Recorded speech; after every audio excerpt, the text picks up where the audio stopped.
आजची मोठी बातमी. नितीन देशमुख गुजरातच्या लोकांना व्यापारी म्हणतात म्हणून मोदी आणि अमित शाह गुजरातचे झाले, असे नितीन देशमुख म्हणतात. मोदीजी तुम्हीच गॅरंटी दिली होती छत्रपती शिवाजी महाराजांचं स्मारक मुंबईच्या अरबी समुद्रामध्ये उभं करील.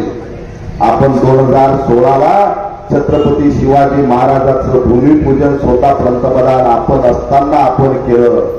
आज 2024 लागलं, पण माझ्या राजाची आपल्या छत्रपती शिवाजी महाराजाची 8 वर्ष झाले ईट रचल्या नाही गेली. हे मोदीजीची गॅरंटी आहे. मोदी जब गारंटी देता है तो पूरी करता है. 8 साल हो गए छत्रपती शिवाजी महाराजांचं देशाच्या पंतप्रधानांनी भूमिपूजन केलं, पण 8 वर्ष झाले ईट सुद्धा रस्त्याने गेली. हे मोदीजीची गॅरंटी आहे. खऱ्या म्हणजे गुजरातच्या माणसाला बनिया म्हणतात आणि छत्रपती शिवाजी महाराजांच्या महाराष्ट्रातल्या मावळ्यांना मराठी माणसाला छत्रपती शिवाजी महाराजांचा मावळा म्हणतात. हा छत्रपती शिवाजी महाराजांचा हा इतिहास आहे. हा इतिहास आहे छत्रपती शिवाजी महाराजांच्या महाराष्ट्राचा.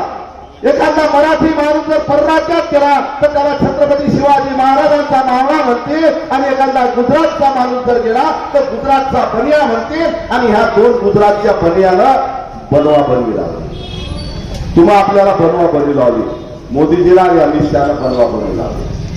आता हे शेतकऱ्याच्या नावावर कधीच मतदान मागतील नाही, हे विकासाच्या नावावर कधी मतदान मागतील नाही.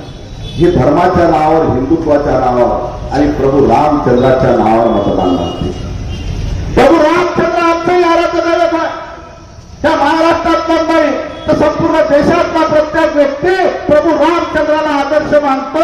तो कोणत्या पक्षाची जुटलेला असू द्या, तो काँग्रेसची जुटलेला असू द्या का राष्ट्रवादीची जुटलेला असू द्या, जो ह्या देशातला हिंदू आहे तो प्रत्येक हिंदू प्रभू रामचंद्राला आदर्श मानतो. खऱ्या अर्थानं मोदीजी तुम्हाला जर गॅरंटीज द्यायची होती तर या देशातला एक शेतकरी रस्त्यावर उतरणार नाही, हे तुम्ही गॅरंटी द्यायला पाहिजे. या देशातला, या हिंदुस्थानातला, या महाराष्ट्रातला एक शेतकरी आत्महत्या करणार नाही, हे मोदीजी तुम्ही गॅरंटी द्यायला पाहिजे.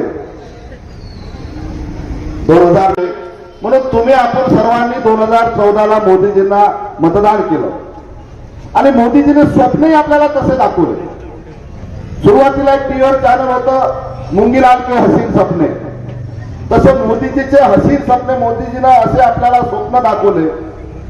2014ला मोदीजीने सांगितलं होतं की शेतकऱ्याच्या मालाला दामदुप्पट भाव देऊ आणि शेतकऱ्याच्या खात्यामध्ये 15 लाख रुपये टाकू, असं स्वप्न देशाच्या पंतप्रधानांनी 2014च्या निवडणुकीच्या सुरुवातीला दिलं.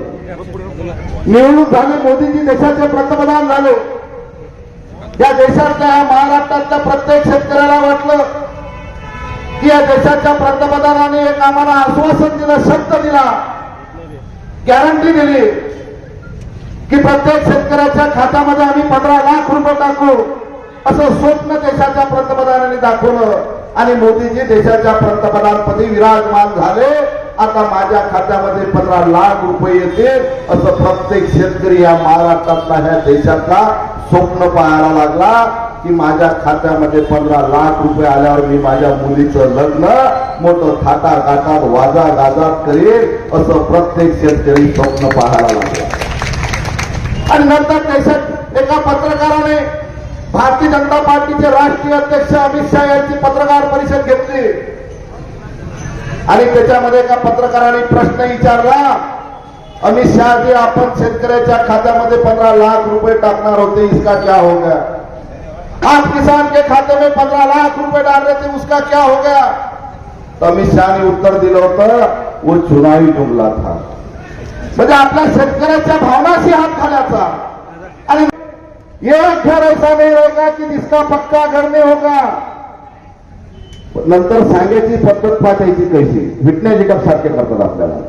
घर भी ऐसा वैसा नहीं, कांग्रेस के सरीका नहीं.